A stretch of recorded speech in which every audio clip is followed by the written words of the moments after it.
I recently just had my blood panel done. And you know what? Is there anything worse than getting the results and coming in with laser focus to the bright red abnormal? In today's video, I want you to come along with me while I try to decipher what I found to be really shocking results. I couldn't believe my eyes when my one abnormal marker was high cholesterol. Me? How did I get high cholesterol? I couldn't even imagine, but it kind of freaked me out, I have to be honest, because as you scroll down with my abnormal results, what does it say? Conditions that can be associated with this abnormal result. What health conditions could be associated with my high cholesterol results? Well, they were all pretty scary. There's hypercholesterolemia, chronic pancreatitis, liver disease, kidney disease, heart disease, heart attack, diabetes, high blood pressure, obesity, the one, pregnancy. At least I didn't need to worry about that one. Medications that might have affected my result? Diuretics? No. Oral contraceptives? No. Anabolic steroids? Well, we might need Greg Doucette for a natty or not on me, but I can assure you there's no anabolic steroids in this girl. You're shredded. You're saying stay hard. You're flexing. Look at the shreds on you. And so, of course, people are doubting you. But what other risk factors could be associated with high cholesterol, with a high cholesterol abnormal reading? I then had to look into that. Well, of course, there's obesity, there is diabetes, there is smoking, there is lifestyle, and family. There's a familial component. And I don't have any of those factors. There is no heart disease in my family. So this was becoming even more of a mystery. And I was really kind of nervous about the whole thing. So let's take a deeper dive. What actually happened? And let's see if we can pull this apart and figure out this high cholesterol and me and where the truth lies amongst it all. Let's start with this myth buster. High total cholesterol does not always mean high risk. Let's see how they come up with high total cholesterol. Your total cholesterol is a combination of the addition of your LDL, your HDL, plus your triglycerides divided by 5.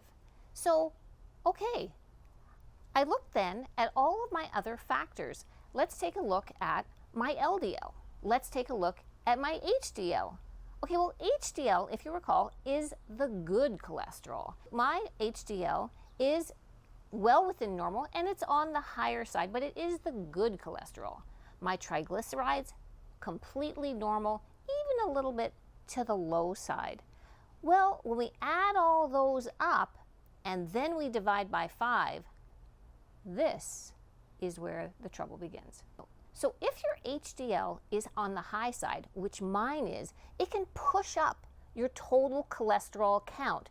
Then when you do the division, because your HDL is higher, which is the good one, it's not a bad thing. But when they do the division, your total cholesterol number is still high. And the lab is then putting it off the charts into the abnormal territory.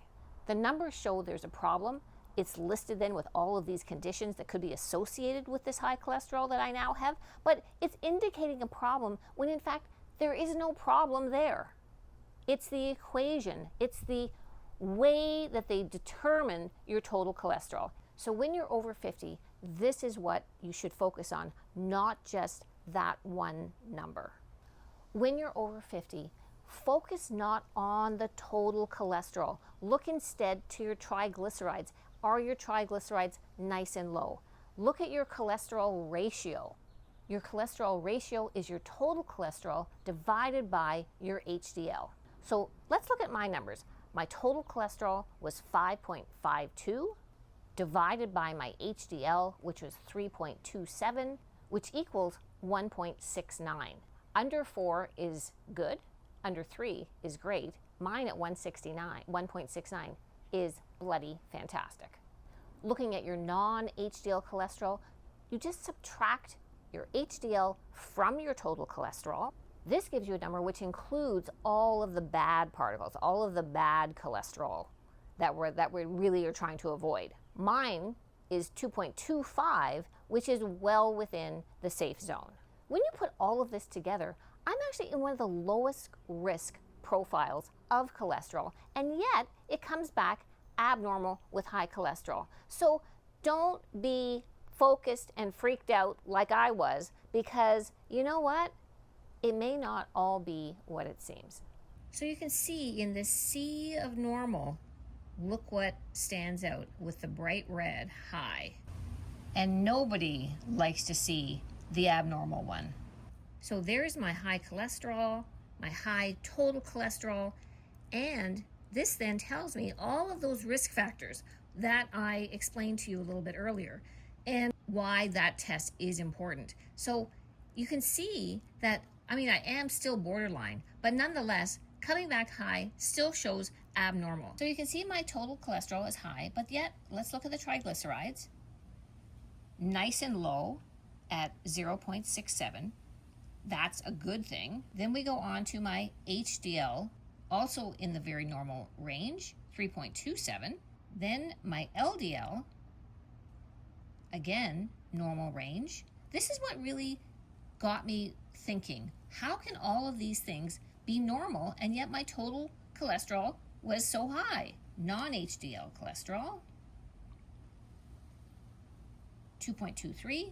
So if your total cholesterol comes back as high, don't panic. Don't look at that in isolation. Look at how the entire thing was put together, the equations that are involved, and see, maybe you're panicking for nothing. I have to tell you that when I saw those results, I did have a little bit of a panic. And I thought, how can this be? How can I have high cholesterol with my lifestyle, with everything going on? So it really took some deep diving to kind of see the forest through the trees, and I'm really glad that I did. And I hope that maybe this might help some of you if you are in the same situation, getting a little bit freaked out very unnecessarily.